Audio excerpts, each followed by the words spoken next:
Zulu Bantu traditions, Southern and Central Africa, Ubuntu, the Amadlozi, and the living sacred community. Umuntu, ngumuntu, ngabantu. A person is a person through other persons. The Amadlozi move through dreams and illness and signs. The isangoma is the one the ancestors have chosen to hear them. The imbeleko welcomes the child into the web of the living and dead. The inhlambuluko purifies what must be made whole again. Ubuntu is not a social ethic. It is a metaphysics of being. You exist because we exist. Personal Reading Series Halagricity, May 2026, IQ Productions. Contents. Introduction. The Bantu World and its Sacred Architecture. Part 1. Who the Bantu Peoples Are. Part 2. Ubuntu, I am because we are. Part 3. Ubuntu as metaphysics, not just ethics. Part 4. The Cosmological Structure, Ukobo, Amadlozi, and Umbulinkongi. Part 5. The Amadlozi, Ancestral Spirits and their Work. Part 6. How the Ancestors Communicate. Part 7. Dreams as Sacred Transmission. Part 8. Illness as Ancestral Message. Part 9. The isangoma, called by the Ancestors. Part 10. The ukuthwaza, the Initiatory Illness. Part 11. The isangoma's Practice, Divination, and Healing. Part 12. The Izinyanga, Herbal Healers. Part 13. The Inyangas and the Amiti, Sacred Plant Medicine. Part 14. Sacred Rituals, the Imbeleko. Part 15. Ukuboyisa, Bringing the Ancestor Home. Part 16. Umemulo, the Coming of Age Ceremony. Part 17. Ukuzila and Mourning Practices. Part 18. The Umsamo, the Ancestor Shrine in the Home. Part 19. Sacred Cattle and the Economics of the Sacred. Part 20. Music, Dance, and Ancestral Presence. Part 21. The Zulu Royal Sacred Tradition. Part 22. Connections to the broader African diaspora. Part 23. The Halagricity Lens, Ubuntu, and the Tetralty. Introduction. The Bantu-speaking peoples constitute one of the largest cultural and linguistic groupings in the world. With approximately 500 related languages spoken across a region stretching from Cameroon in West Central Africa through East Africa and down through all of Southern Africa. The Zulu, Xhosa, Sotho, Tswana, Shona, Ndebele, Swazi, Songa, Swahili speakers, Luganda speakers, and hundreds of other peoples share common roots in a migration that began approximately 3,000 to 4,000 years ago in the area of present-day Nigeria and Cameroon, and gradually spread southward and eastward across the continent.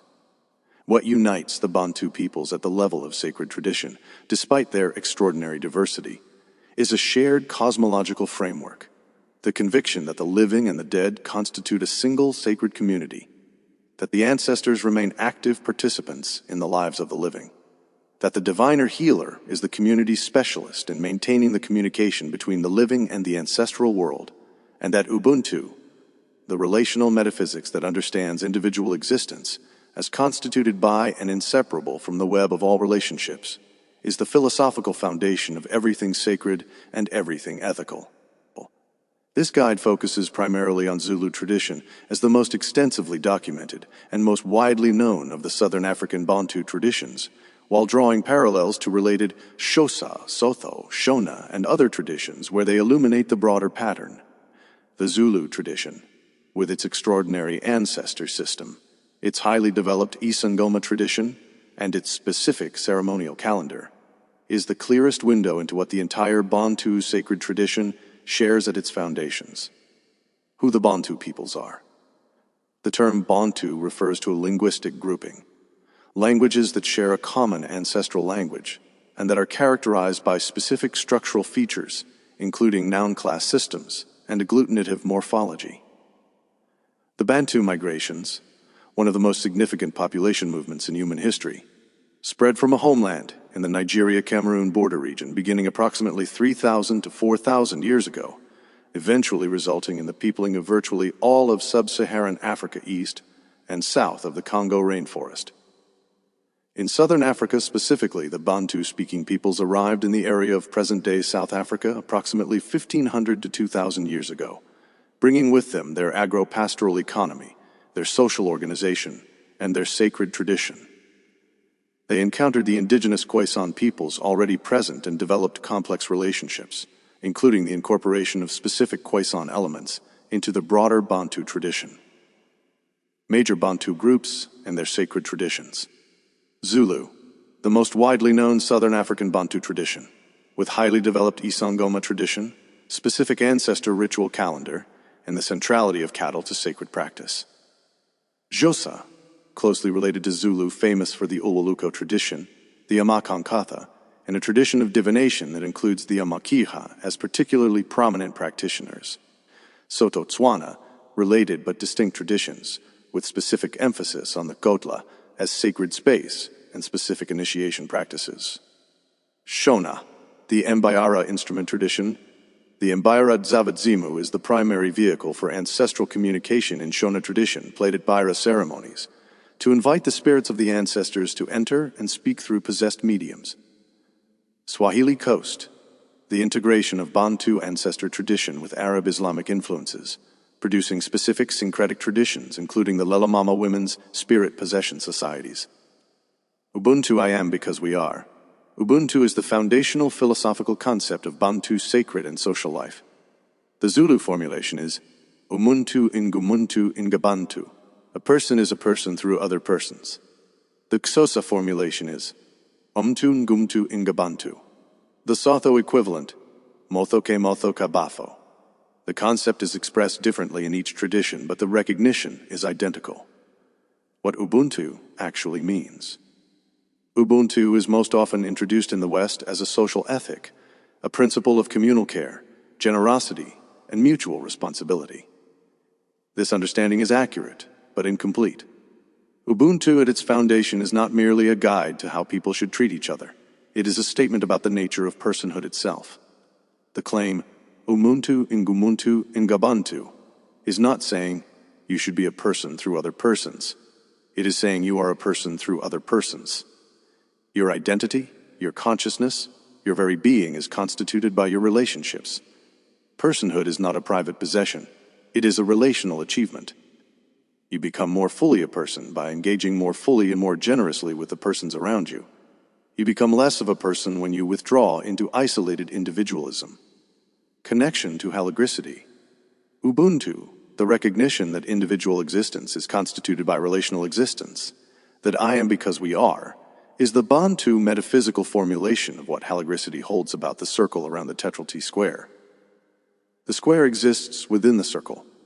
The individual practitioner's sacred work does not happen in isolation. It happens within and because of the web of relationships that constitute their being. Ubuntu names this web as the ground of being itself. You are not first an individual who then enters into relationships. You are first a relational being who gradually comes to know their individual nature through the quality of their relationships. Ubuntu is metaphysics, not just ethics. To understand Ubuntu as merely a social ethic, a nice principle about being kind and communal, is to miss its most radical and most important claim. Ubuntu is a statement about the structure of reality, not merely about how people ought to behave. The Western contrast. Western philosophy has, since at least Descartes, taken the individual as the primary unit of reality. I think, therefore I am.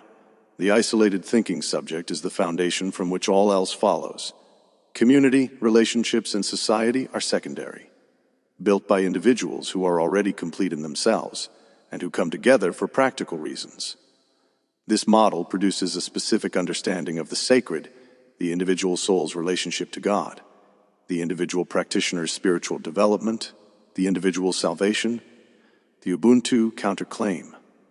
Ubuntu's counterclaim is that this starting point is wrong, not ethically wrong, but metaphysically wrong. There is no pre-social individual from which community is built. The very capacity for language, for consciousness, for the kind of self-reflection that makes philosophy possible, emerges through relationship. The infant becomes a person through its relationships with the people who surround it. The child becomes conscious through the web of language, gesture, practice, and acknowledgement that constitutes human community. There is no I that precedes the we. The I is a crystallization within the we, Ubuntu in Zulu sacred practice. Ubuntu is not merely a philosophical abstraction in Zulu tradition. It is embedded in specific practices, the living dead community. The community in Zulu understanding includes not only the living, but the Amadlozi. the ancestral spirits of the recently and more distantly dead. The community extends through time as well as space. Your grandparents who died before you were born are still members of your community, still present through the Amadlozi, still participatory in the web of relationships that constitutes your being. Communal ritual. Zulu rituals are communal events. They are not conducted by isolated individuals, but by the community gathered. The isangoma divines in the presence of the community. The ceremonies of birth, coming of age, marriage, and death are community events that engage all members in the maintenance of the relational web.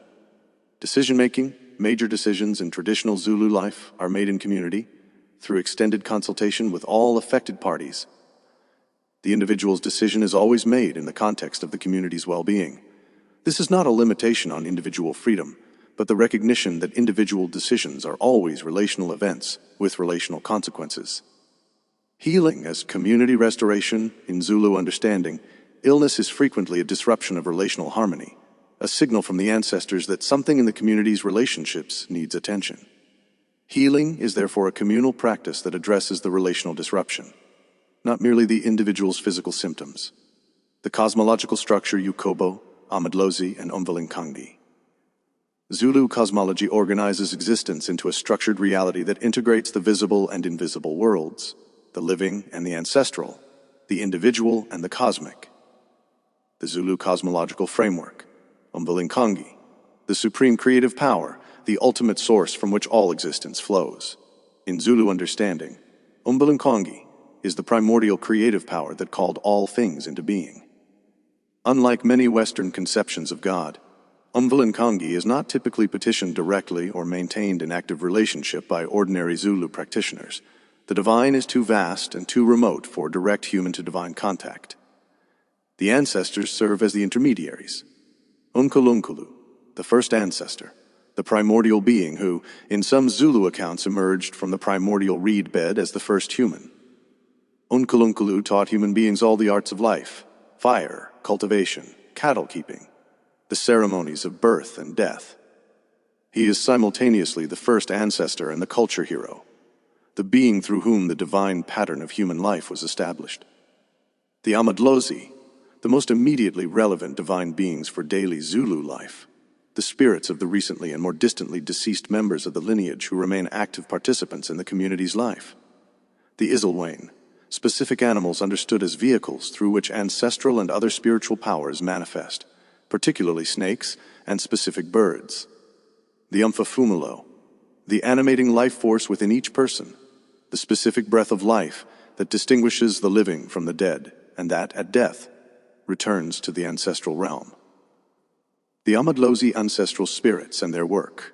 The Amadlozi are the ancestral spirits of the Zulu tradition, the spirits of the deceased members of the lineage who remain present, active, and engaged with the affairs of the living community. They are not ghosts in the Western horror film sense, nor are they distant divine beings who require elaborate ritual to approach. They are the family's most senior members, the grandparents, great-grandparents, and more distant ancestors who have crossed through death into the ancestral realm, and who maintain their interest in, their love for, and their active involvement in the lives of their living descendants. The Amadlozi's character. The Amadlozi are understood to have personalities that reflect who they were in life. A grandfather who was generous in life continues to be generous as an ancestor. A grandmother who was strict continues to express that quality from the ancestral realm. They are not transformed into perfect beings by death. They bring their specific characters into the ancestral world and express those characters through their communications with the living. The Amadlozi's concerns. The ancestral spirit's primary concerns mirror those of any loving, involved senior family member. They want the family to prosper. They want their memory honored. They want the community's relationships to be in good order. They want the sacred ceremonies to be properly observed. And they want to be consulted when significant decisions are made that will affect the family's well-being. When these things are happening, the ancestors are at peace, and their presence is felt as protection and blessing. When they're not, the ancestors make their displeasure known. The Amadlozi, levels of ancestral presence. Recently deceased ancestors, the most immediately powerful and most specifically communicative. A parent or grandparent who died within the living community's memory retains the clearest and most specific communication. Their concerns are the most immediate, their signs and signals the most recognizable. The more distant ancestors, grandparents, and great-grandparents who died before the living community's direct memory are still present, but communicate with less individual specificity. They are experienced more as a collective ancestral presence than as individually identifiable beings. The long-dead ancestors, the most ancient ancestors, those who lived so long ago that their individual identities have merged into the ancestral collective, are present as a deep reservoir of accumulated ancestral power and wisdom, rather than as individually distinguishable presences. The lineage structure, the Amadlozi, are specifically lineage-connected. They are the ancestors of your specific family line, not generic ancestral spirits. Zulu lineage is patrilineal. A person's primary ancestral connections are through their father's line, though maternal ancestors also play important roles. How the ancestors communicate. The ancestral spirits communicate with the living through a range of specific channels, each recognized and interpreted according to a specific interpretive framework that is transmitted within the family and community through generations of practice and learning. The primary channels of ancestral communication. Dreams, the most direct and most reliably clear channel of ancestral communication. When an ancestor wishes to communicate with a living family member, the dream is the preferred vehicle, both because the dreamer's ordinary rational defenses are lowered in sleep, and because the dream state is understood as the condition in which the living world and the ancestral world are most permeable to each other. Ancestors appear in dreams as themselves, as the person the dreamer knew in life, or sometimes in symbolic form. What they say and do in the dream carries direct meaning. Illness, unexplained illness, particularly persistent illness that does not respond to ordinary treatment, is frequently interpreted in Zulu tradition as an ancestral communication. The ancestors are not causing illness from cruelty. They are using the body's disruption as a way of getting the living person's attention when other channels have failed. The specific location, character, and pattern of the illness often carries interpretive information. Signs in nature, specific natural signs, a snake appearing in the home, a specific bird landing near the threshold, the specific sound at a significant moment, are recognized as ancestral communications.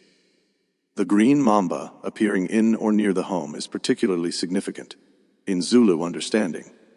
This is almost certainly an ancestor returning to visit in animal form. Behavioral anomalies, unexplained compulsive behaviors, emotional states without obvious cause, sudden inexplicable urges, these are also interpreted as possible ancestral communications or ancestral callings. Through the isangoma, the diviner serves as a trained specialist in ancestral communication. The isangoma can access the Amadlozi's communications directly and interpret them for the family. Dreams as sacred transmission. In Zulu tradition, the dream is not merely a psychological phenomenon.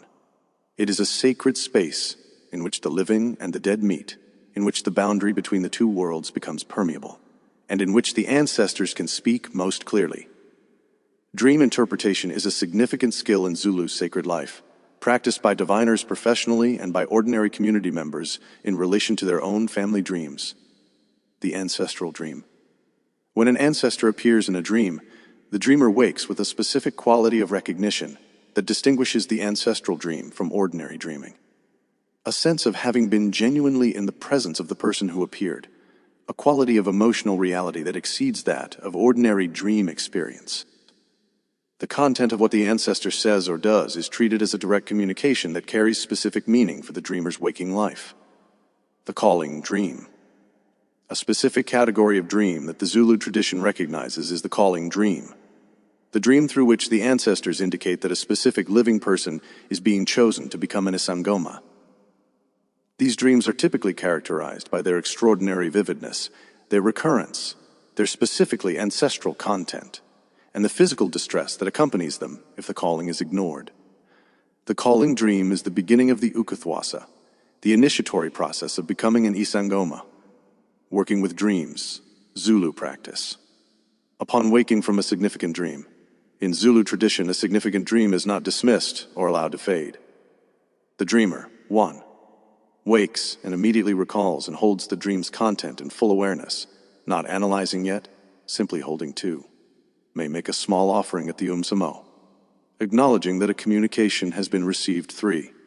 Shares the dream with an elder family member, or with the household's senior woman for interpretation assistance. 4. If the dream's meaning is unclear or its content seems significant, consults an isangoma. 5. Takes any specific action the dream appears to be requesting, particularly if it indicates that a ceremony is needed, that a relationship needs attention, or that an ancestral requirement has been overlooked. The dream is instruction. The ancestral dream is understood as a form of direct instruction, not a metaphor to be decoded according to universal symbolic systems, but a specific communication from a specific ancestor that has specific meaning for the specific situation of the specific dreamer. The interpretation is always contextual and relational. Illness as ancestral message. In Zulu traditional medicine and sacred understanding, illness exists at multiple simultaneous levels: the physical level, the psychological emotional level, and the relational spiritual level. Effective healing addresses all three levels, and the relational spiritual level is understood as frequently primary. The ancestor's use of illness. When an ancestor sends illness as a communication, the illness serves a specific function. It forces the living person to slow down, to turn attention inward, to seek out the diviner, and ultimately to discover what the ancestor is communicating. The illness is not punishment. It is a message delivered through the body when other channels have been ignored. Once the ancestral communication is understood and the appropriate response taken, the illness that had no other explanation frequently resolves. Ukufa kwa Bantu, the illness of the people. Zulu tradition distinguishes between ukufa kwa balungu and ukufa kwa Bantu. This is not a denial of biomedical medicine. It is the recognition that some illness is not adequately addressed by the biomedical model alone, because its root causes are not physical. A Zulu practitioner who is ill may simultaneously consult a biomedical doctor and an isangoma, addressing the physical and the relational dimensions of the illness in parallel. The isangoma called by the ancestors. The isangoma is the Zulu diviner healer, the specialist in ancestral communication, divination, and healing whose role is the most important in the traditional Zulu sacred economy. The isangoma is not self-chosen. They are chosen by the ancestors, and the evidence of that choosing is a specific pattern of experience, the yukuthwasa, that cannot be faked, cannot be voluntarily initiated, and cannot be refused without serious consequences for the one who tries to ignore the calling. The isangoma, role and character. The calling, the isangoma, does not choose to become one. The ancestors choose them. The calling manifests through specific physical symptoms, through specific recurring dreams, through behavioral changes, and through specific signs that the ancestor-mediated interpretation of the isangoma's community recognizes. The gender dimension. While male isangoma exist, the tradition is predominantly female. In Zulu understanding, women are closer to the ancestral world and more naturally suited as channels for ancestral communication. The isangoma's role is understood to involve a quality of receptivity and permeability that the tradition associates more readily with the feminine. The knowledge, the isangoma's knowledge, is not primarily book-learned. It is transmitted through initiation, through the training relationship with a senior isangoma, and through direct ancestral communication. The trained isangoma receives information from the ancestors during divination, information that the logical mind could not have accessed through ordinary means.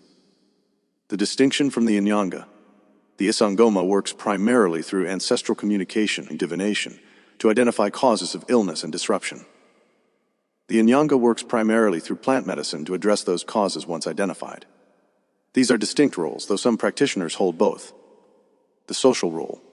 The isangoma is not a peripheral specialist consulted only in extremity. They are a central community figure whose work touches every aspect of community life, health, relationships, conflicts, major decisions, ceremonial guidance. The yukuthwasa, the initiatory illness. Ukuthwasa is the term for both the initiatory illness that marks the ancestor's calling of a specific person to become an isangoma, and for the entire process of training and initiation that follows. It is one of the most distinctive and most profound initiatory processes in any African sacred tradition. The symptoms of Ukuthwasa.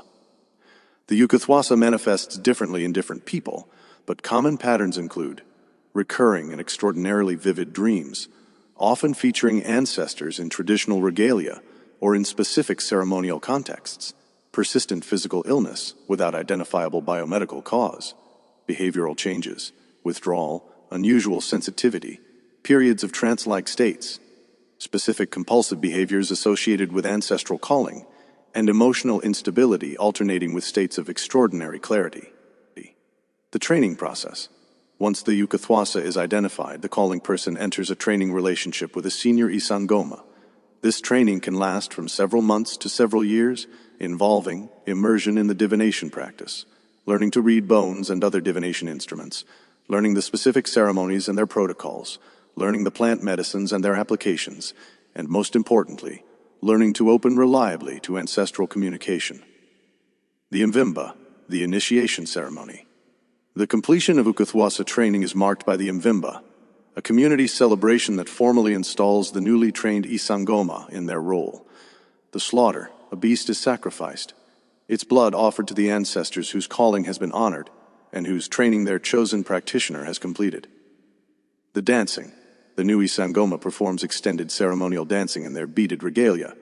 The dancing is simultaneously celebratory and spiritually functional, calling in and honoring the ancestors who brought them to this moment. The community gathering. The entire community is invited. The new isangoma's installation is a community event, not a private certification. The community witnesses and acknowledges the isangoma's new role. The beaded regalia. The isangoma receives their specific beaded regalia. The specific combination of colored beads whose pattern communicates which ancestors are working through them. The regalia is both identity marker and spiritual technology.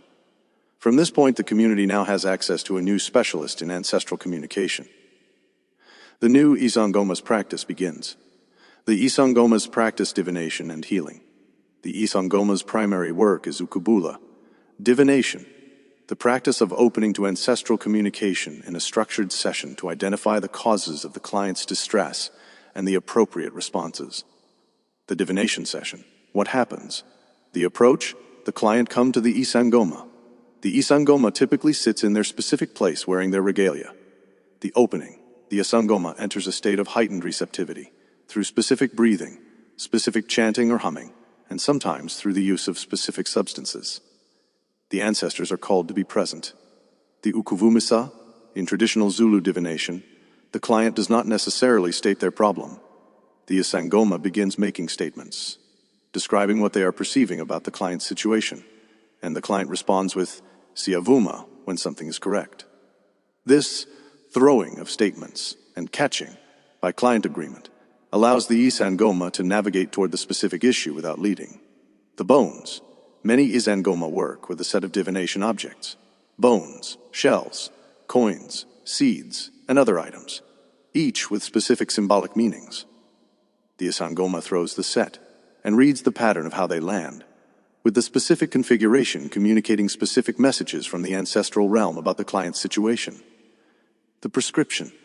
The divination typically concludes with a specific prescription, a ceremony to be conducted, a relationship to be repaired, a medicine to be used, a behavioral change to be made. This prescription is not a suggestion. It is understood as the ancestor's own instruction.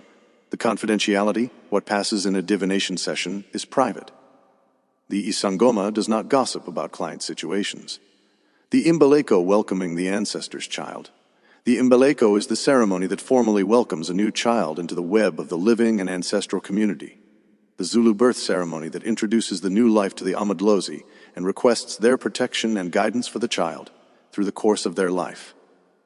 What the imbeleko does. In Zulu understanding, a child is born into the world as a new being, but they are also a being who arrives with a specific ancestral connection that needs to be formally established and acknowledged.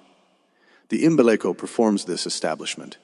It introduces the new child to the specific ancestors of their lineage, requests the ancestors' acknowledgement and protection, and formally incorporates the child into the web of relationship that constitutes the community. The imbeleko ceremony sequence. Timing. The imbeleko is traditionally performed when the child is a few months old, after the immediate vulnerability of birth has passed and the child has demonstrated their will to live.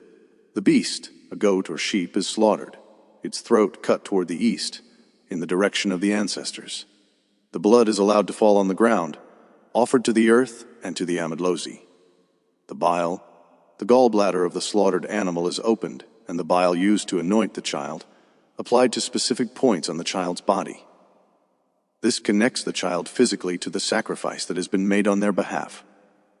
The beads, traditional beads, are placed on the child, a physical marker of their connection to the ancestral tradition and to the community that acknowledges them. The ancestral address, the senior member of the family addresses the ancestors directly, announcing the child, naming them, requesting their protection, and formally presenting the child to the ancestral community. The feast, the community gathers and shares the meat of the slaughtered animal. The sharing of food seals the communal acknowledgement of the child's arrival.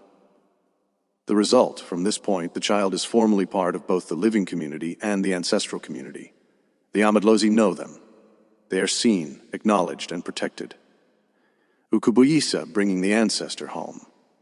Ukubuyisa is the ceremony performed approximately 1 year after a death that formally brings the newly deceased into their full status as an ancestor, transitioning them from the status of the recently dead to the full status of an Amadlozi who is at peace in the ancestral realm and available to support the living. The year between. In Zulu tradition, the period between death and the Ukubuyisa ceremony is understood as a transitional time for the deceased.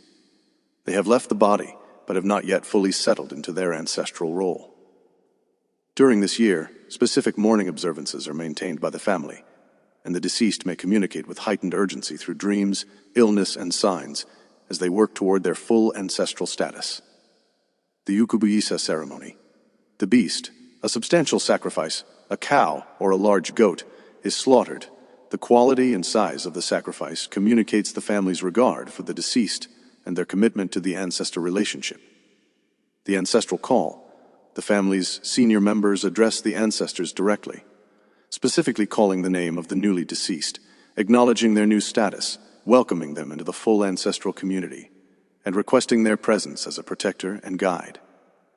The symbolic return, in some traditions, a symbolic reenactment of the deceased's arrival home is performed.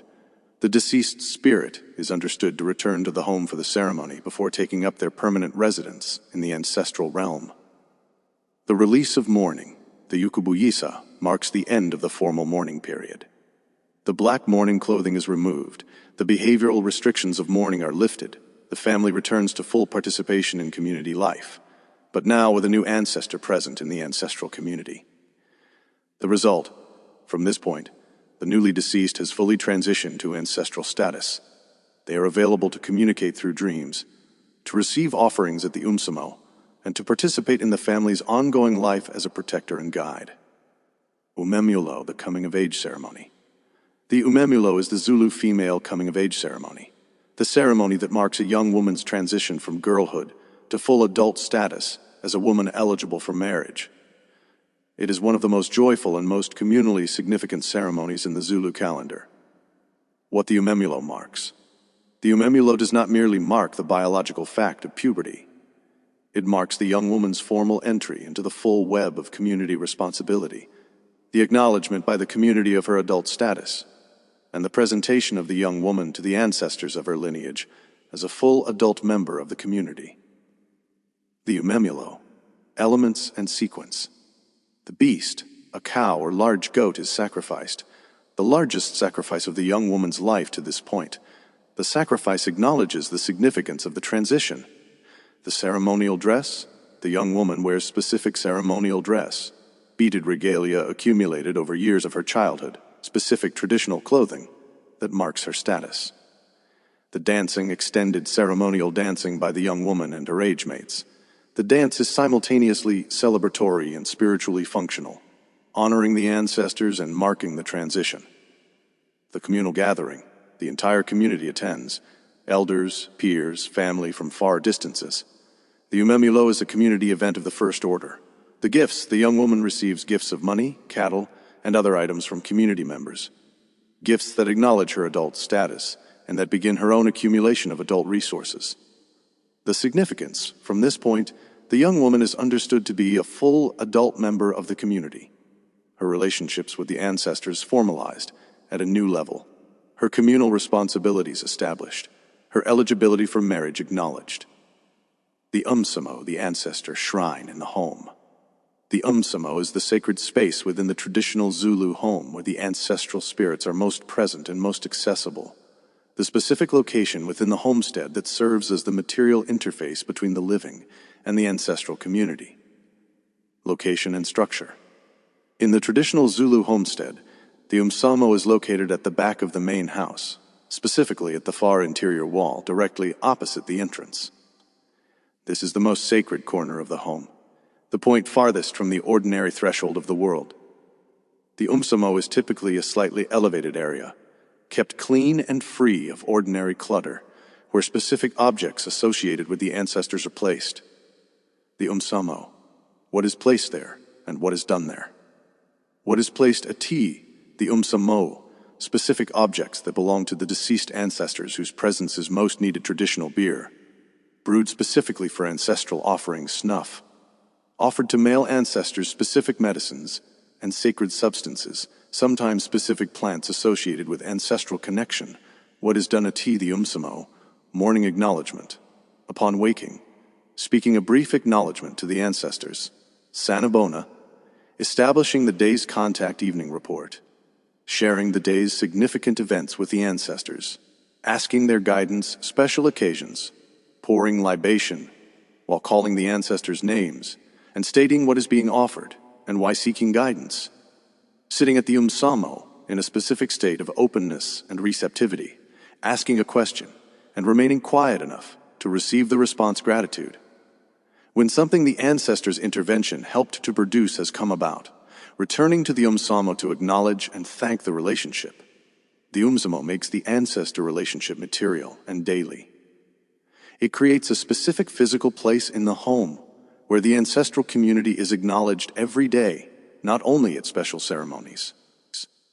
This daily acknowledgement is what keeps the relationship alive and the communication channel open. Music, dance, and ancestral presence. In Zulu tradition, music and dance are not primarily entertainment. They are technologies for ancestral communication, for community healing, and for the maintenance of the web of relationships that constitutes healthy communal life. The specific rhythms, the specific songs, and the specific movements of Zulu ceremonial music and dance carry specific sacred functions. Isakatamia and sacred sound. Isakatamia is one of the most internationally recognized forms of Zulu musical tradition, made famous globally by Ladysmith Black Mambazo. While contemporary Isakatamia is performed in concert settings, its roots are in the communal singing tradition of migrant workers who maintained their ancestral connections through song. The specific harmonies and the specific songs being vehicles for ancestral presence, even in the most removed urban settings. The Intelezi and sacred sound. Specific sacred songs are associated with specific ceremonies. The songs of the imbeleko, the songs of the Ukubuyisa, the songs of the Umemelo. These are not merely background music for ceremonies. They are essential to the ceremony's sacred function. Without the specific songs and the specific sequence, the ancestors cannot be called, the ceremony cannot work, and the transition it is designed to facilitate cannot occur. Connection to halagricity. The Zulu tradition of isigchi, the specific rhythmic structure underlying Zulu ceremonial music, has specific acoustic properties comparable to the toke of the candomblé atabak, the beat of the Vodou drums, and the rhythm of the dervish's turn. It creates the specific energetic conditions within which the ancestral presence becomes most accessible. The body that moves in the specific rhythmic pattern of Zulu ceremonial dance is a body that has been prepared, through the movement itself, to serve as a vehicle for ancestral communication. Dance is not incidental to the ceremony. It is the ceremony. Connections to the broader African diaspora, the Bantu tradition's sacred elements, ancestor veneration, communal ceremony, divination, spirit possession, and the understanding that the living and dead constitute a single community, are the direct ancestors of many of the African diaspora traditions already covered in the Halagricity Library. The Bantu thread in the diaspora, Candomblé and Umbanda, while often primarily associated with Yoruba tradition, both Candomblé and Umbanda contain significant Bantu elements. The Bantu nations in Candomblé brought their specific ancestral practices, their specific spirit beings, and their specific musical traditions. The Preto Velo guides of Umbanda are ancestors in the specific Bantu sense, the spirits of enslaved Africans who achieved extraordinary wisdom through extraordinary suffering. Vodou and ancestral work, the Guide nation of Vodou, the spirits of the dead, Baron Samedi, and the entire ancestral dimension of Haitian practice, is structurally parallel to the Zulu Amadlozi system. Both understand the dead as an active, communicative community. Both maintain specific ceremonial relationships with the dead. Both use the body as a vehicle for ancestral presence. African American spiritual practice, the ancestor altars maintained in many African American spiritual traditions. The tradition of setting a plate for the ancestors at significant meals, the practice of addressing and including the dead in significant ceremonies. All of these are diluted but traceable expressions of the ancestral practice that came through the Middle Passage from precisely this Bantu tradition. The Holigric connection, the Holigric ancestor altar practice draws from the same recognition. The dead remain members of the sacred community, capable of communication and requiring regular acknowledgement and relationship. The Umsamo is the most complete ancient model of what the Holigric ancestor altar embodies. The Haligricity lends Ubuntu and the tetrality. The Bantu tradition's specific gift to Haligricity is Ubuntu, the metaphysical recognition that individual existence is constituted by relational existence, that the self is not a prior isolated entity that then enters relationships, but a relational achievement that emerges through and is sustained by the web of all connections. Ubuntu and the Holigric circle. The Holigric symbol, a square inscribed in a circle, all four corners touching the circle's edge, encodes the relationship between the tetrality and the interconnectedness of all things. Ubuntu is the Bantu philosophical name for what that circle represents, the web of relationships within which individual existence is possible, and through which sacred work becomes real in the world. The tetrality square does not exist outside the circle. The practitioner's feeling, thinking, speaking, and doing always occur within and are sustained by the relational web of Ubuntu. The Amadlozi and the Holigric ancestor altar. The Zulu Amadlozi system, the most active, most specific, most practically developed ancestral communication system in this guide series, is the most complete ancient model of what the Holigric ancestor altar practice is doing. The daily acknowledgement at the Umsamo, the interpretation of dreams as ancestral communication, the divination practice that opens the channel between living and ancestral worlds, the specific ceremonies that maintain and deepen the relationship. All of these are the Zulu tradition's specific articulations of the same recognition that every tradition in this library expresses. The dead remain members of the sacred community, and maintaining right relationship with them is among the practitioner's most important sacred responsibilities. Connection to Haligricity. Umuntu and ngumuntu ngabantu. A person is a person through other persons. The ancestors are persons.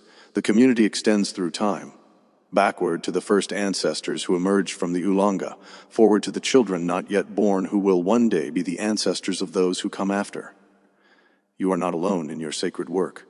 You were not alone before you arrived, and you will not be alone after you depart. The Umsamo knows this. The Amadlozi confirm it every night in the dreaming space where the two worlds are one. Grand Rising. Umuntu ngumuntu ngabantu. A person is a person through other persons. Zulu Nguni proverb, the Ubuntu teaching. The ancestors are awake. They are waiting at the Umsamo. They come in the dreams before dawn when the veil is thinnest. They send the snake to the threshold and the specific bird to the branch outside the window.